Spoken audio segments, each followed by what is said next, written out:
Haleluya, puji Tuhan. Ya.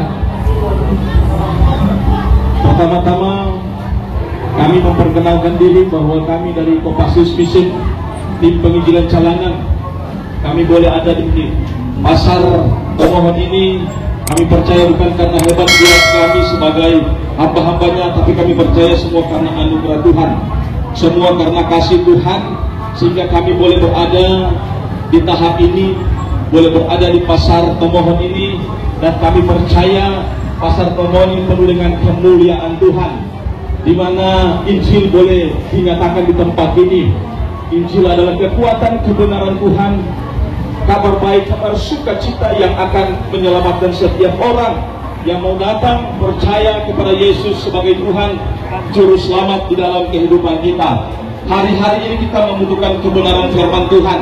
Seperti hamba Tuhan yang pertama berbicara bagaimana kebenaran firman Tuhan ini suatu kelak Tuhan akan ambil.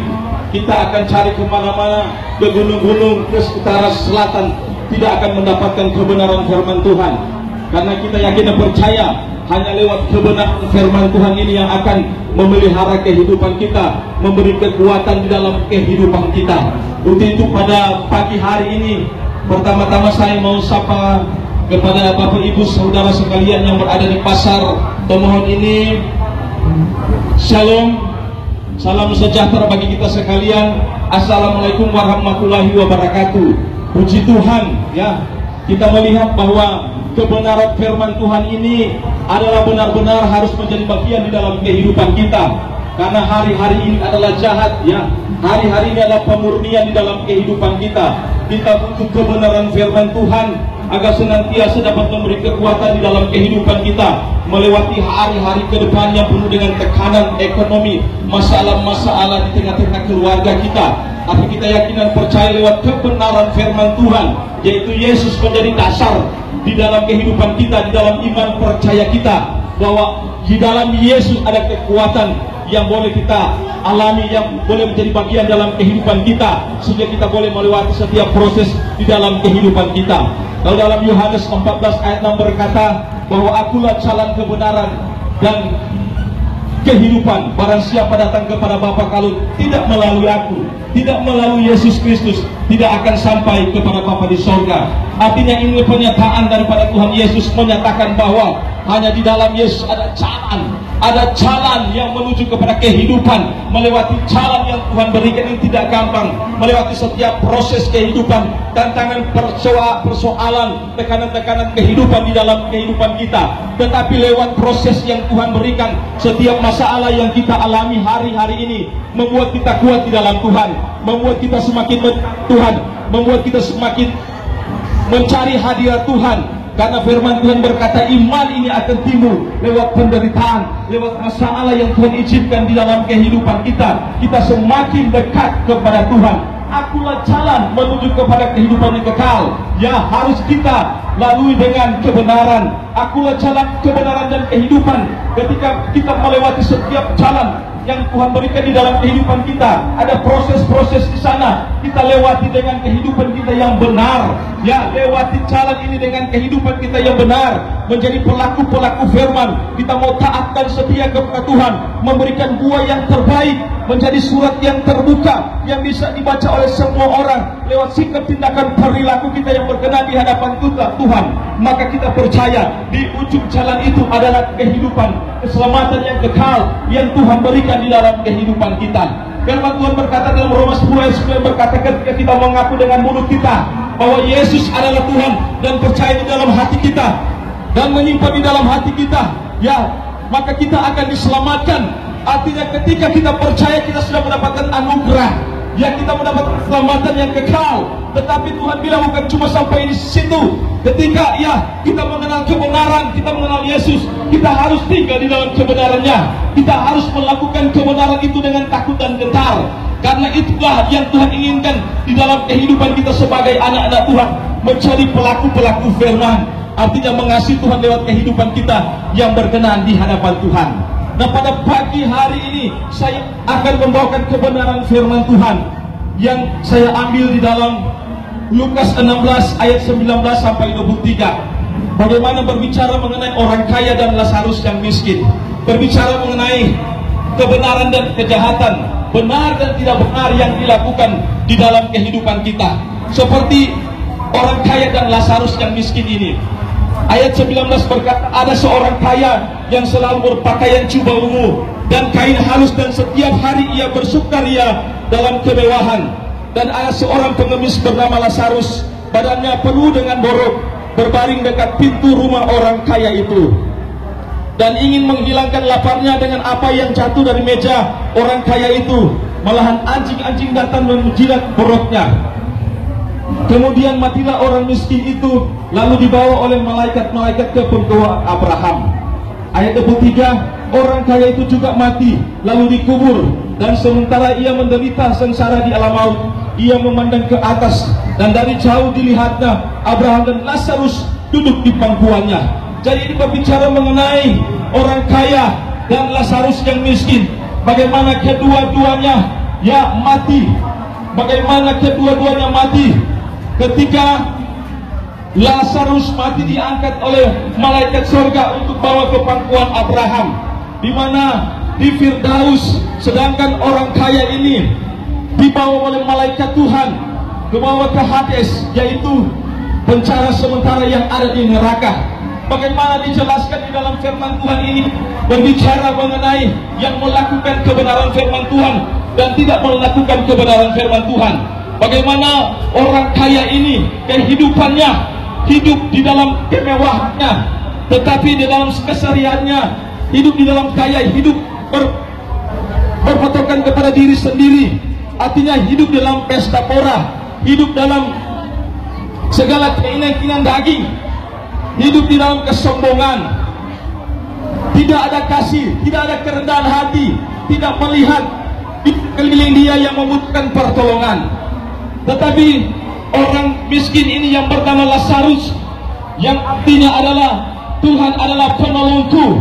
Bagaimana kehidupan Lazarus itu dalam kehidupan setiap hari, di dalam penderitaan, kemiskinan yang dia alami, tetapi dia tetap mempertahankan iman percayanya kepada Tuhan. Dia tetap menjaga hatinya, dia tetap menjaga kehidupannya, tetap berkenan di hadapan Tuhan. Walaupun yang dia alami di tengah-tengah penderitaan, di tengah-tengah kemiskinan yang dia alami, dia tetap melupakan Tuhan. Dia tetap menjadi pelaku-pelaku firman. Dia tetap mengasihi Tuhan lewat kehidupannya yang berkenan di hadapan Tuhan. Jadi melalui pembacaan firman Tuhan pada saat ini menceritakan bahwa tidak selamanya menjadi pengemis itu adalah selalu beruntung. Tidak selamanya menjadi pengemis ini akan masuk surga dan Tuhan berkenan. Tetapi kehidupannya tidak menjadi berkenan di hadapan Tuhan, tidak tinggal dalam kebenaran firman Tuhan. Begitu sebaliknya, menjadi orang kaya ini bukan salah. Menjadi orang kaya ini bukan untuk berdosa, tetapi bagaimana cara hidup kita yang berkenan di hadapan Tuhan. Kita mau jadi Lazarus ataupun orang kaya, tetapi kehidupan kita berkenan di hadapan Tuhan. Kehidupan kita sungguh-sungguh menjadi pelaku-pelaku firman, mengasihi Tuhan lewat kehidupan kita, maka kehidupan kita akan diberkati oleh Tuhan. Nah, melalui pembacaan firman Tuhan pada siang hari ini mengenai Lazarus dan orang miskin ini, bagaimana kita bisa mengambil makna yang terbaik dalam pembacaan firman Tuhan. Bagaimana kehidupan kita di dunia ini, pertama, ya hanya bersifat sementara. Kehidupan kita hanya di dunia ini hanya bersifat sementara. Kita akan menuju kepada kehidupan yang kekal. Kehidupan yang kekal setelah mengalami kematian. Ada dua jalan yang akan kita tempuh, yaitu surga atau neraka. Surga atau neraka yang kekal. Ya, pilihan ada di dalam kehidupan kita. Pilihan ada di tangan kita. Kemana yang akan kita tuju, surga atau neraka? Ketika kita menuju kepada surga, artinya kita hidup di dalam Tuhan. Hidup baku-baku baik, baku sayang, mengasihi satu dengan yang lain, tinggal dalam kebenaran firman Tuhan. Ya, ada buah-buah roh di dalam kehidupan kita. Kasih, sukacita, damai sejahtera, kemurahan, kebaikan, kesetiaan, kelemah lembutan, bahkan penguasaan diri. Tetapi sebaliknya, ketika kita menuju jalan yang satu yang menuju kepada kebinasaan, yaitu ke dalam neraka yang kekal, artinya kehidupan kita di dalam Tuhan. Ya, mengasihi Tuhan tidak dengan perbuatan, artinya kedagingan jalan terus. Segala percabulan, kecemaran hawa nafsu kita lakukan, penyembahan berhala, sihir tetap ada di dalam kehidupan kita. Bahkan segala pesta pora, kemabukan mencapai di dalam kehidupan kita, kita tidak mau tinggalkan di dalam kehidupan kita. Maka jalan kita pasti menuju kepada neraka yang kekal, yang menuju kepada kebinasaan yang kekal. Untuk itu firman Tuhan berkata di dalam Yakobus 4 ayat 14 bahwa kehidupan kita seperti uap air, kadang terlihat sekejap langsung lenyap. Artinya kehidupan kita seperti uap air, tidak bersifat kekal, kelihatan sebentar langsung lenyap. Ya, untuk itu firman Tuhan berkata, biar kehidupan kita terus di dalam Tuhan. Ketika Tuhan masih memberikan kekuatan, kesehatan, napas kehidupan kepada kita, biarlah kita terus tinggal dalam kebenaran Tuhan. Kita mau taat dan setia kepada Tuhan. Kalau di dalam Mazmur 90 ayat 10 berkata bahwa umur manusia adalah 70 tahun, kalau kuat 90 tahun, tetapi pada kesudahannya adalah kesukaran dan penderitaan. Artinya itulah umur manusia yang Tuhan tentukan. Tetapi hari-hari ini umur 70 tahun sampai 80 tahun sudah tidak menjadi patokan lagi. Karena apa? Karena ini adalah hari-hari pemurnian, pentapisan bagi setiap orang yang percaya kepada Tuhan. Maut selangkah di depan kita. Umur 10 tahun, 20 tahun, ya sudah mengalami namanya maut. Seperti kejadian baru-baru ini di Ring Road, terjadi kecelakaan. Tiba-tiba dia dalam keadaan sehat kuat, baru pulang kerja, dia berhenti, tetapi dia tahu ada maut di belakang. Ada kontainer yang saat itu remnya tidak jadi, dan kontainer itu menabrak dia dari belakang, dan dia mengalami maut seketika. Nah, itulah kejadian-kejadian yang tanpa kita duga. Seperti Efesus 5 berkata, Efesus 5 ayat 16, pergunakanlah waktu yang ada karena hari-hari ini jahat. Hari-hari ini jahat, berbicara bagaimana dunia sudah tidak aman lagi, dipenuhi dengan segala kejahatan-kejahatan, pemurnian demi pemurnian yang Tuhan izinkan di dalam kehidupan kita, memurnikan di dalam kehidupan kita agar senantiasa kita semakin mendekat, mencari Tuhan, mencari hadirat Tuhan. Untuk itu firman Tuhan berkata, pergunakanlah waktu yang ada. Waktu bukan berbicara detik, menit, hari demi hari yang Tuhan berikan di dalam kehidupan kita setiap hari, tetapi waktu berbicara kesempatan. Ketika Tuhan masih memberikan kesempatan kepada kita, masih memberikan kekuatan, kesehatan, napas kehidupan, biarlah kita pergunakan kehidupan kita terus memuliakan Tuhan, terus hidup taat dan setia kepada Tuhan, terus tinggal dalam kebenaran Tuhan, menjadi pelaku-pelaku firman, memberi buah yang terbaik bagi sesama. Seperti Ibrani 12 ayat 14 berkata, berusahalah hidup damai dengan semua orang dan kejarlah kekudusan. Tanpa kekudusan tidak ada seorang pun yang bisa melihat Tuhan. Artinya orang tetap baku-baku baik, baku sayang, pelihara hubungan antara sesama, antara suami, istri, anak-anak, tetangga, di tengah-tengah pelayanan kita. Berusaha hidup damai dengan semua orang dan kejarlah kekudusan. Tanpa kekudusan tidak ada seorang pun yang bisa melihat Tuhan. Jaga hati kita, pikiran kita agar senantiasa berkenan di hadapan Tuhan. Yang kedua yang dapat kita ambil makna dalam pembacaan firman Tuhan pada pagi hari ini, berbicara bagaimana kekayaan, bagaimana kain lenan, kain halus, kain sutra, ya pakaian raja, makanan serba ada di atas meja, berbicara kekayaan itu, bagaimana itu semua tidak salah, bagaimana itu semua tidak berdosa. Menjadi orang kaya tidak berdosa, asalkan kehidupan kita tetap di dalam Tuhan, kehidupan kita tetap menjaga agar senantiasa tetap berkenan di hadapan Tuhan, menjadi pelaku-pelaku firman. Karena firman Tuhan berkata bahwa bagian daripada ketaatan dan kesetiaan mengikuti Yesus adalah berbicara mengenai berkat-berkat Tuhan.